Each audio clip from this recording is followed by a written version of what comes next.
Welcome guys, I am Marc Brunet, and today I am going to be talking about what it is to be and to become an illustrator. Meanwhile, also, there's going to be a drawing happening in the background. This is going to be like a two-part video, so this part is going to be me talking about something that has nothing to do with the actual drawing, and the second video is going to be about the actual painting. So I'll pick it up where I left it off in this video, which is at the end. Should have a little bit of colors, but like really basics, just more like to give me an idea of the direction, and I'll pick it up from there and talk about composition, values, colors, all this stuff in the next video. But this video I want to focus on what it is to be an illustrator, and what it takes to get there. And yeah, like how do you become one? Because no schools really explain that. First, I want to explain the difference between what it is to be an illustrator and to be a concept artist. So I've done this in the past, and not that long ago, explaining what it is to be a concept artist. So now I thought it would be a perfect time to talk about the illustrator side of things. But I just want to reiterate also, the differences between the two, because a lot of people still think that they're the same or that they're very similar, and that they can just be like, I want to be a concept artist or an illustrator later on, something like that. And while this is okay, I guess, it slows down your process like you have no idea. So the more you know about the job that you're going to be doing, the more you know where you want to go, the easier it is to get there. So again, I'm going to talk about the difference. So I'm going to generalize a lot. Concept artists, I'm going to start with those. Most of the time they work in a studio, they work with other people, and they get, they get a salary, like a yearly salary or something like that. And while an illustrator does not work in a studio, so he'll work at home as a freelance artist, does not have to work with other people, so you don't have to shower, and you have to market yourself a lot on your own, because you don't have a company to just give you work constantly, day after day, as soon as you finish your task. Being an illustrator, most of the time you'll be looking for work all the time.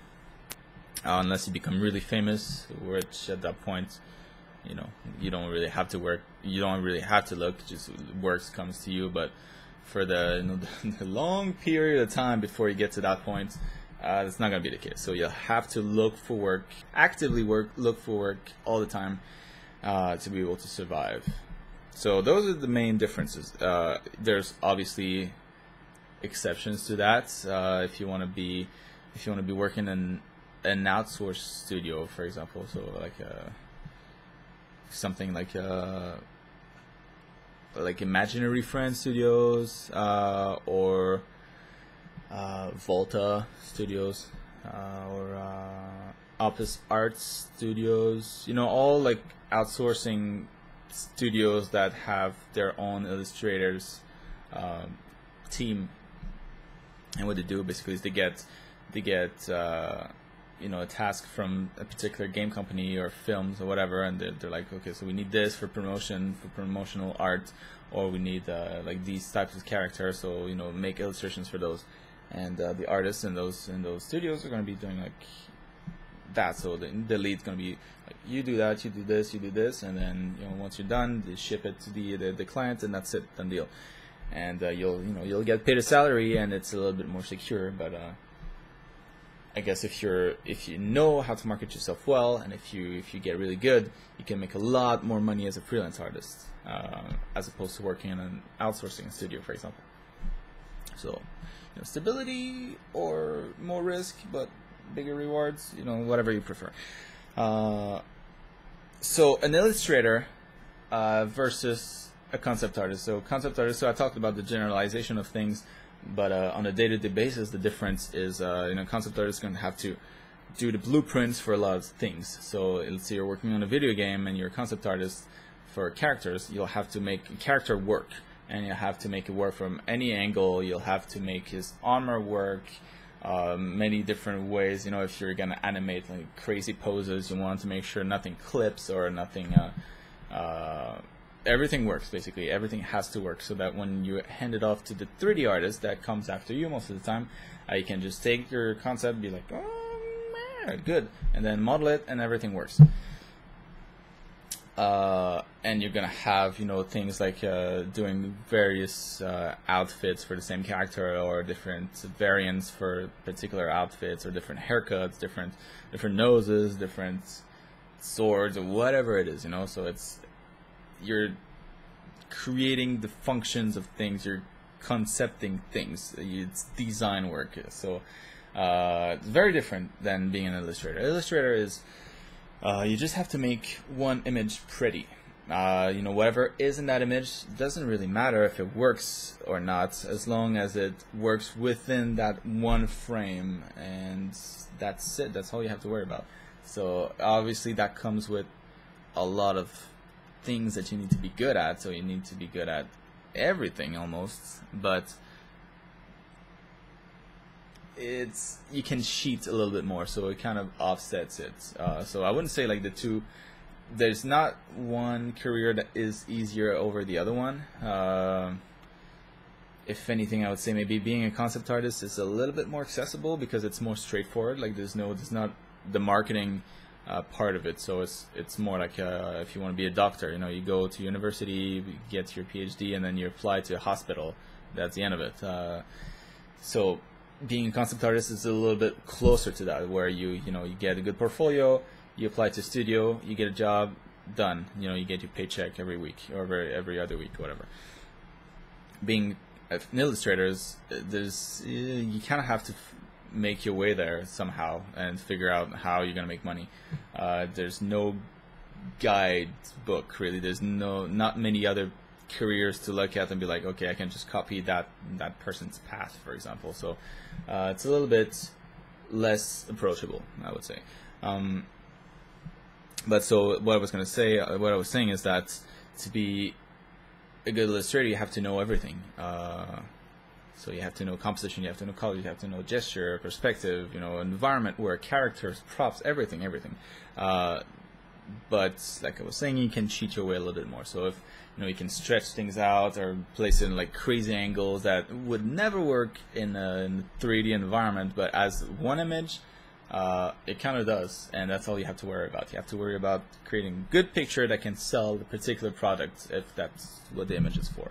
Or like a good book cover that represents the story well, or like a cool magic card, for example, that has a cool illustration representing the actual card. Or yeah, it can be many things. There's so many things for illustrations.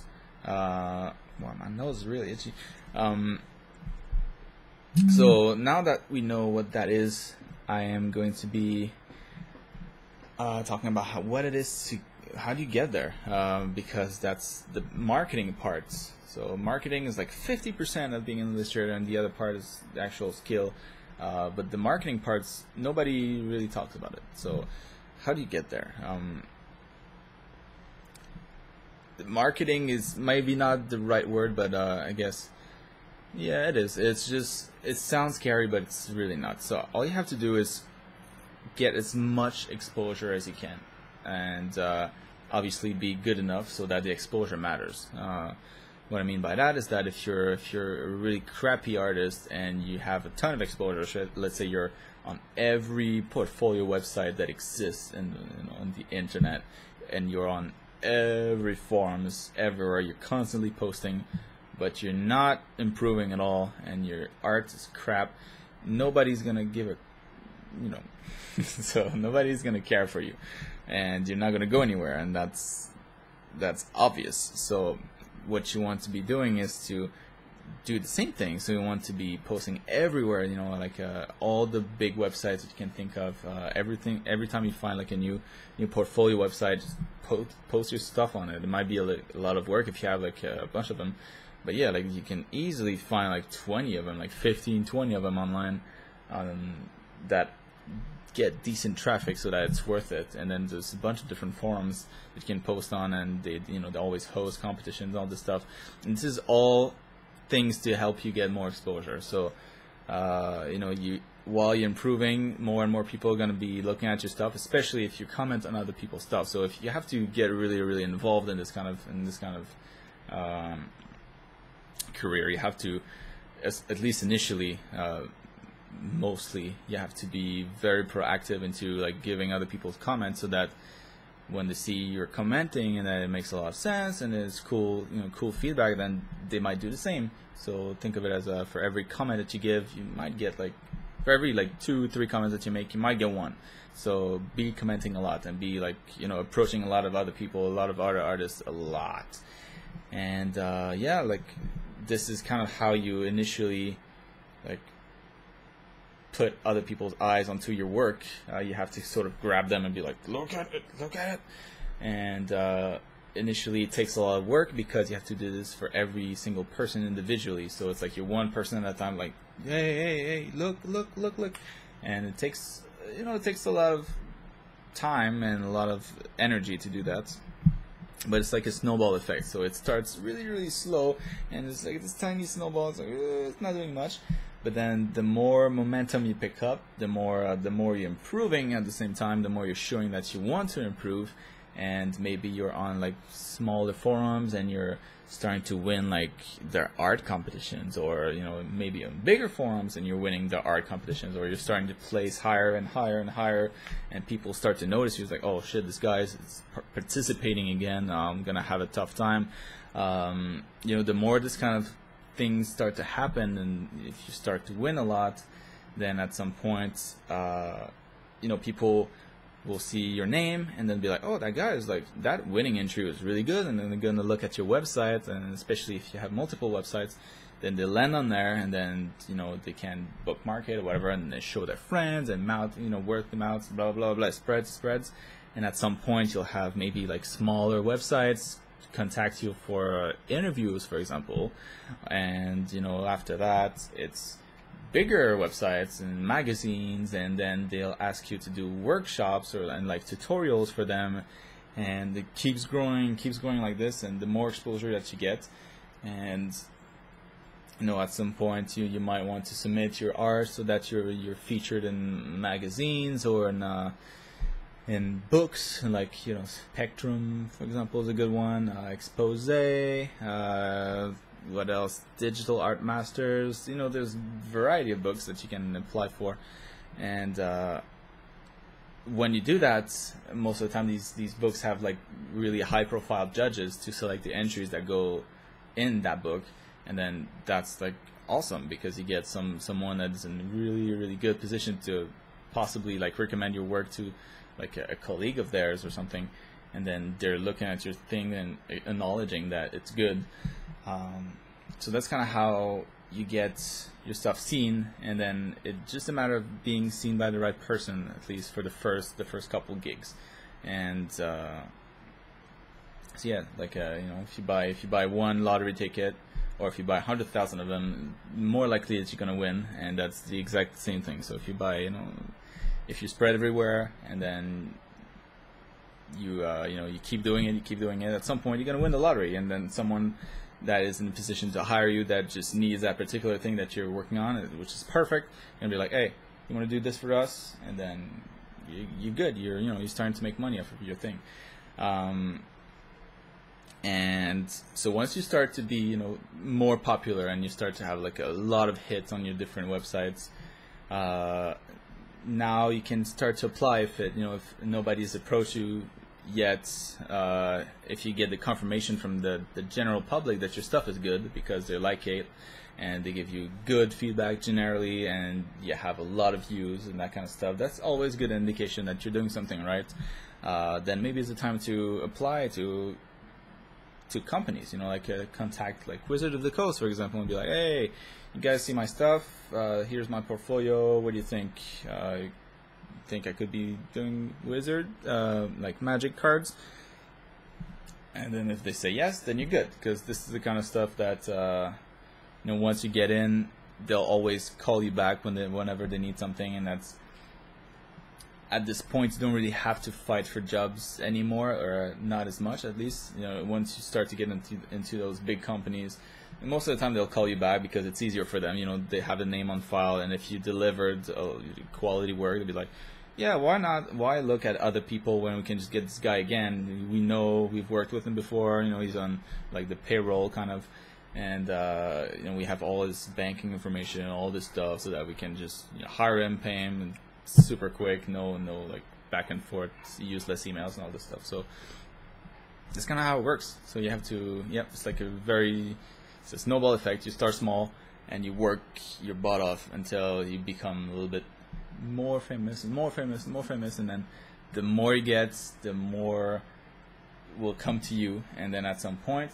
once you're everywhere and people know your work, and you keep doing good work consistently, then it'll be just as if you're working in a studio, meaning that you'll have so many job offers all the time that you'll be able to pick the one you like. So you'll have like a bunch of companies, you know, messaging you like, oh yeah, I'll do that one, this one pays more, that one, and then it gets pretty awesome. So yeah, it's that covers it pretty much. I'm gonna shut up now because that's been going on for too long, and but yeah, I hope this was helpful to some of you guys if you're wondering, you know, how to get started and what it is, what that job is, because apparently a lot of people don't know. So now you should know. And as usual, if you have any questions, just leave them in the comments below, and I will do my best to answer them. So don't forget to subscribe and tell your friends, and I will see you guys next time.